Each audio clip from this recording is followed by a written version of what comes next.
Hey guys, welcome back to your Lake Fork Guide. Got another episode of the Guides Network coming at you today. Today we're going to talk about one of my favorite, not so much spoken about summer techniques. It's getting more popular, but it's still not one of the ones at the top of everybody's list for the summer. But boy, has it been super effective for me for years now. Today we're going to talk about fishing a big swing head, also affectionately known as the chicken molester.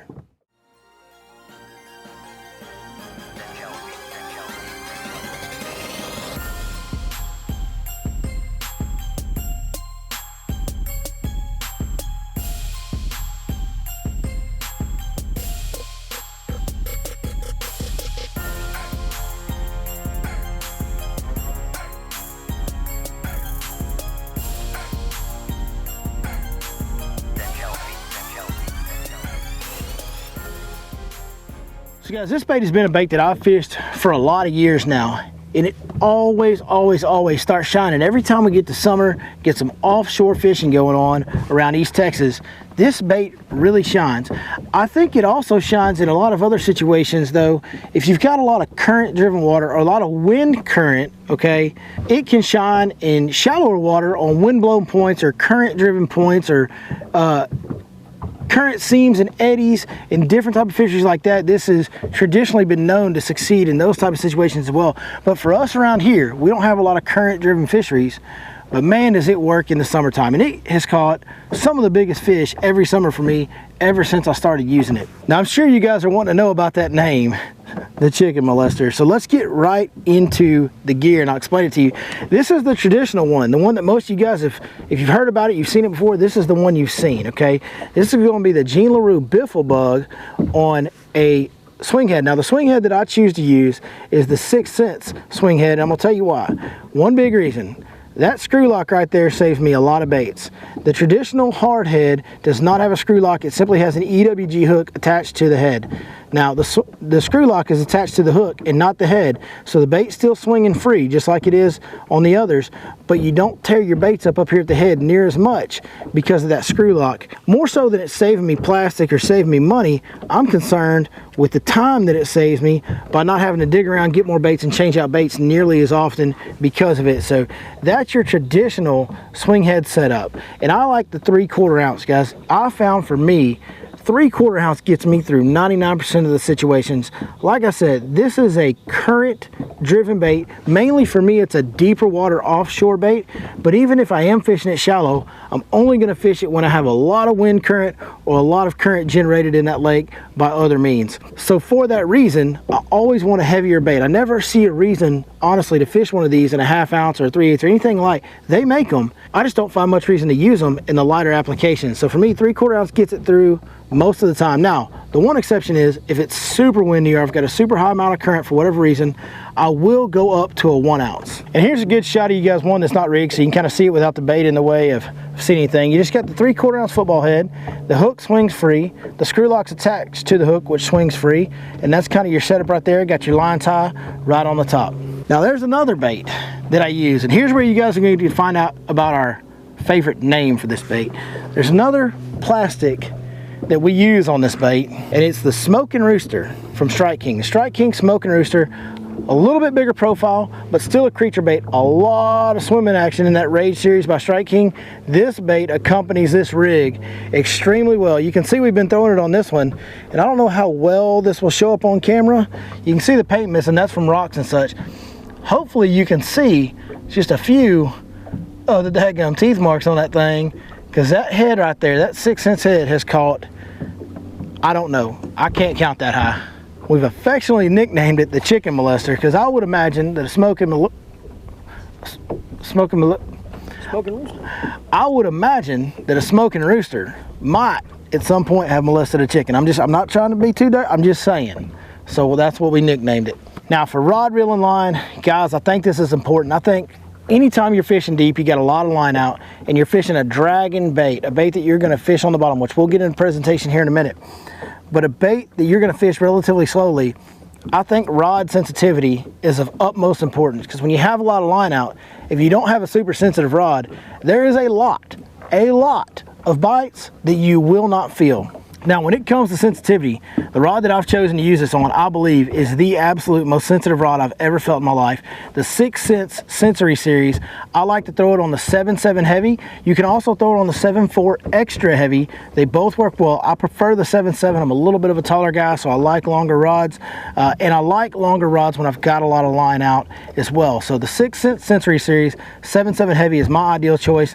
I'm throwing it on the Lew's Hypermag. This is just as light and smooth of a reel. When you combine this with how light this Sensory Series rod is, and you put this Lew's Hypermag, I'm telling you boys, there's nothing there. It's so light, which in turn makes it so sensitive that you're not going to miss any of those key bites, those subtle bites that you might miss otherwise. As far as line goes, I'm always going to throw this on 20-pound fluorocarbon. I do not like to throw braid when I'm dragging out deep. Braid will cut into trees, roots, different things. Braid can cut into soft stuff down there and get you hung up more. On top of that, braid makes noise when you drag it and it contacts something. If you contact a rock, a root, a tree, anything like that down on the bottom, the same noise that braid makes coming through your rod guides and right here, it's going to make that noise on the bottom when it contacts something down there as well. I don't think that's a natural noise. I think it does bother fish, so I really prefer the fluorocarbon for that reason. So that's it for the gear. Now, as far as areas go, you can throw these on those long, slow tapering points. We have recently had some fish on those, but we're kind of into that transition where these fish are getting more into their summertime spots. Now, that could be a whole video in and of itself, so I'm kind of try to summarize it and keep it as simple as possible for you. The hotter you get, the longer you get into the summertime, the sharper drops they look for. You know, early in the summer, we've got these big, long, slow tapering points that have these big, expansive flat spots on top, and that's really what the bass prefer to use. As we get later in the summer, the flat spot doesn't have to be nearly as big. It can be smaller, but it really needs to be sharper. And by sharper, I mean a sharper drop off, a steeper drop off, deeper water closer by to the flat spot that they want to feed on. So you need to find what depth the fish are using on the lake you're at for that period of time, which can change day to day, week to week. That can vary some. So that's going to be some homework you have to do on your own. But once you find that key depth zone, find those flat spots, those smaller flat spots that are closer to the sharpest drops, the deepest drops, right next to those flat spots in that right depth.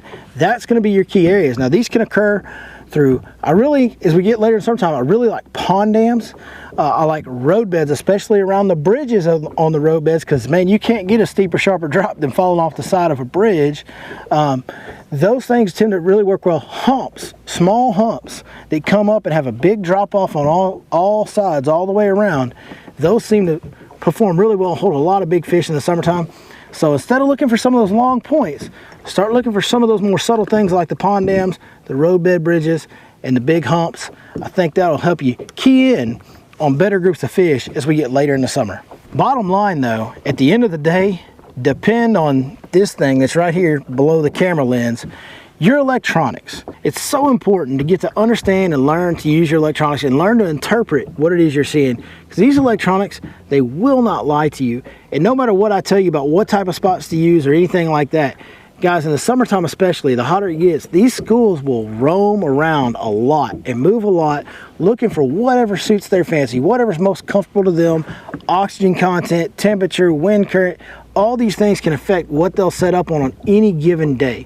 So the later it gets in summer, the more important it is to run a lot of spots, use your electronics, understand your electronics, and identify where the fish are holding on these structures. Basically what I'm telling you is the area to fish this bait in late in the summer is wherever you see the fish using your electronics. All right, so I'm going to talk to you guys a little bit about how I fish this bait to get these bites. So let's say right now where we're set up, we've got a school of fish over here to my left, your right. We're going to make a long cast over there. Make sure we cast past the school of fish so that we don't miss any part of that school. If you throw into the middle of school, you're losing fish that you're not presenting the bait to. You're just lowering your chances of getting a bite. Notice how easy that was to cast. It's that lure. I'm just telling you, it's that lure. I'm just telling you. All right, so now once I've got the bait out here, a lot of people want to drag baits offshore with their rod up, and that's okay. But for this particular technique, we want that swing head bouncing on the ground. We want it staying right, like digging into the ground, making it bounce, making that bait swing more behind it. So I want to always point my rod down, and there's two ways that I'll do it. One is I'll point my rod down and I'll start dragging. and I'll just drag. And I'm just dragging at a steady pace. I'm not going fast, but I'm dragging. As you can kind of see my rod move by you here, I'm just dragging at a nice steady pace, keeping that thing just moving along the bottom.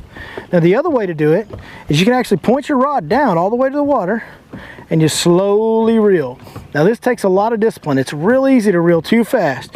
If you notice how fast my hand's going, you really don't want to reel any faster than this right here, guys. You really have to creep it if you're going to use this technique. One thing about this technique that is good, you're always 100% of the time going to be in contact with the bait, which is going to help you again feel more of those subtle bites that you might miss otherwise. So I do prefer to do it this way when I can. Now when the wind's blowing too much, it's hard to do it this way. When the wind blows a lot, the more the wind blows, I really resort to the dragging technique. Now on all these swing heads, these hooks aren't just super heavy gauge hooks. So they're not 7/0, you know, they're not like the big shaky heads or a big huge jig's got a 6/0 or big 5/0 extra heavy wire.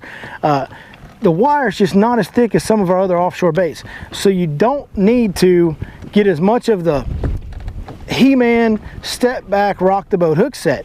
It's somewhere in between a crankbait hook set and a jig hook set.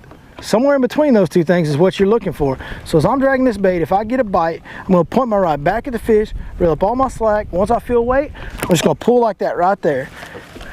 It's a lot similar to a Carolina rig hook. Hey guys, thanks for watching today's Guides Network episode. You know, we strive to go more in depth than anybody else. We try to tell you every single tip and tactic that we know to help you guys catch more and bigger fish. That's what we're all about here at your Lake Fork Guide. Hey, if you enjoyed this video, if it helped you, please subscribe. Go ahead and hit that notification bell so that you'll get notified every time we put out another helpful video just like this one. And if you have time, check out our links in the description. Go check out 6centsfishing.com. That's where you can find these rods. That's where you can find these swing heads. And when you go there, if you order anything, be sure you punch in the code Your Lake Fork Guide. You'll get a 10% discount on all orders. Hey, if you'd like to get out on a guide trip with myself or any of the other great guides that we work with around Lake Fork, give us a shout over there at yourlakeforkguide.com. We'll be sure to hook you up with the guide that best suits your needs. Hey, that's going to do it for today. Like we said, really appreciate you guys watching, and we'll see you next time right here on Your Lake Fork Guide.